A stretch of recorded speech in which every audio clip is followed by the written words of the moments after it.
It's usually a safe bet to say a movie is good if it has Tom Hanks in it. Is this another one? Let's see. My name is Brandon Keith Avery, and this is just my opinion. Hey, what's going on, everyone? Thank you so much for tuning in to my opinion/review for Greyhound, which is on Apple Plus TV. I really do appreciate it. And if you want more movie reviews from myself, me doing trailer reactions, responding to entertainment news, or anything that I think is cool, please, right now, click on that subscribe button. You know you want to. And if you like the video, go ahead and give me that thumbs up because it helps me out a lot. Greyhound, like I said, it's on Apple Plus TV. If you got a subscription, check out the film. Real talk. I'm a big fan of Tom Hanks. I don't think I've ever seen a film that he never delivered. And I'm also, a big fan of war films, and so, you put those two things together and you've piqued this man's interest. Now, this is being directed by Aaron Schneider. And I've never heard of Mr. Snyder before, I don't believe, but he did do a film called Get Low. I may be tripping right now. But if you've seen Get Low, please comment below your thoughts on that film right there. But before I just start gushing all about Tom Hanks and World War II movies and things like that, let's see what this particular movie was about exactly.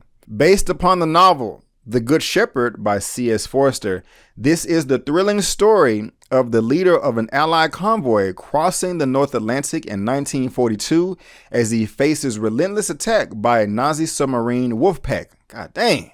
The leader of the convoy's destroyer screen is a U.S. Navy commander making his first Atlantic crossing. The news story focuses on his command responsibility as he fights the cold, the relentless night, the brutal sea, and his deep fatigue as he chases down the attacking submarines in the deadly game of cat and mouse. The exciting story, a thrilling ride along with the beleaguered captain, so deeply portrays the elements of battle command that for a long period of time was used as a text at the U.S. Naval Academy. And when I was reading that synopsis, something really stood out to me where it says chasing down the attacking submarines in the deadly game of cat and mouse. That's probably one of the most, I enjoyed this film if you couldn't tell already.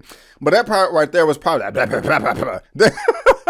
that part right there was probably one of the best things that I liked about this movie because the dude is in the destroyer boat, literally swinging that thing in the Atlantic Ocean. To the right, to the left, dodging torpedoes. You know what I'm saying? I was like, this is kind of cool, badass. I hope they live. I hope they make it. But man, I'm really entertained. And that's just like, the direction of this film. I mean, that's everything. I mean, if you don't shoot a film the right way and have all the proper angles, it doesn't matter about the story and the cast and all this other stuff. Things just not going to fall apart. People are more visual than anything. So when you have a big old wide shot of a boat swinging in the water and torpedoes like nearly on the surface coming in, and you're just like, they may have gotten hit or, missed by incidents like that. I mean, it's just really, really entertaining. I mean, this is just a different perspective that I've seen, in any World War II movie. And I haven't seen them all, but I was really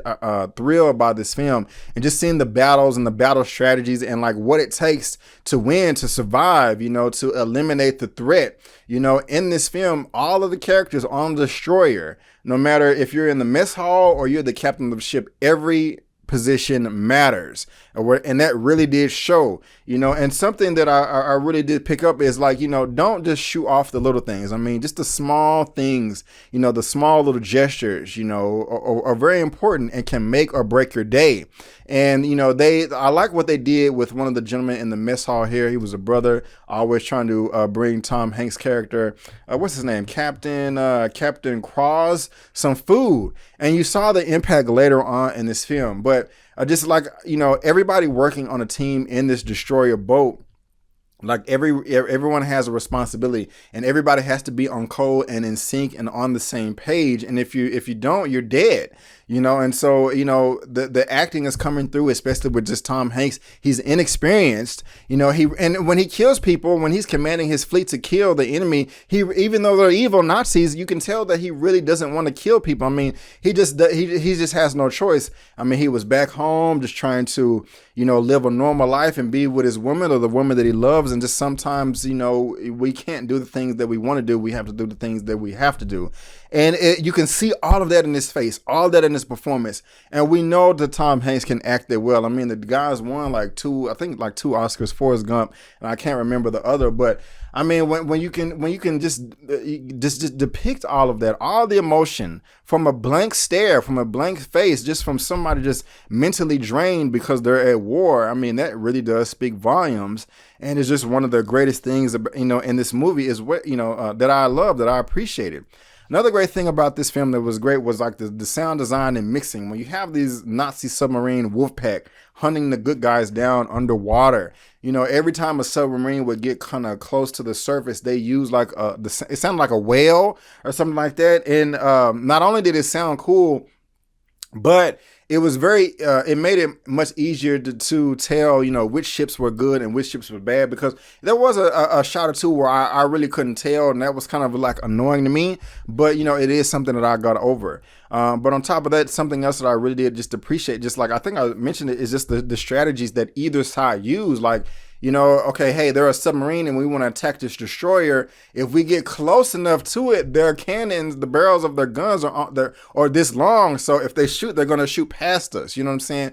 And there was just a lot of that in this film. And I'm like, man, that's pretty cool. I didn't know that, you know, these type of tactical moves were used, you know, to, you know, get rid of the enemy, whatever side you're on. It's just something else that I really did appreciate. But, you know, all the gunfire, torpedoes, them shooting missiles, dropping bombs, you know, off the side of the boats. I mean, it was all fun and dandy.